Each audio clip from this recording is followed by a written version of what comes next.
चौधरी साहब, मैं आपका रुख करना चाहूंगी। आपके देश में पहले ही इतनी समस्याएं हैं, आप वाकिफ हैं उन समस्याओं से। अब इन आतंकवादियों को भी सेना सुरक्षा मुहैया करा रही है। अब ये नौबत आ गई है आपके देश की, अपनी समस्याओं से लड़े, कुछ शानदार नीतियां बनाए, तो वो छोड़ के अब आप इन आतंकवादियों को बचा रहे हैं।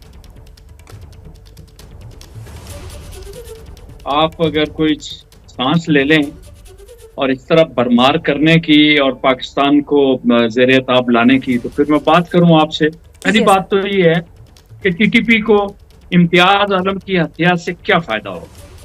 आप अफगानिस्तान में आपने बहुत सारे जो है कौंसलेट बना रखे हैं, किस लिए बना रखे हैं? आपने अफगानिस्तान में आप $1 मिलियन की, बहुत सारे मिलियन की आपने इन्वेस्टमेंट की है।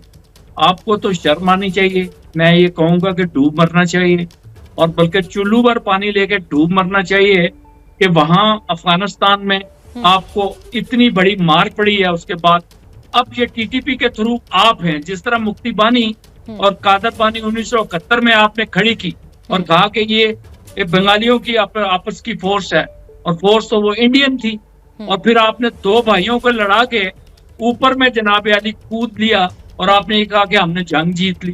पूरे 1000 साल 2000 साल की तारीख में मुझे बता दें कि कभी आपने कोई जंग जीती हो। वो एक ऐसा मसला हो गया कर रहे हैं आपस में दो भाई। सिन्हा साहब आइए और इनको जरा पूरा ब्यौरा पेश कीजिए। कब कब हमने इनको जंग में हराया, कैसे बांग्लादेश बनाया। अब आप क्या कैसा गजब बातें कर रहे हैं आप चौधरी साहब।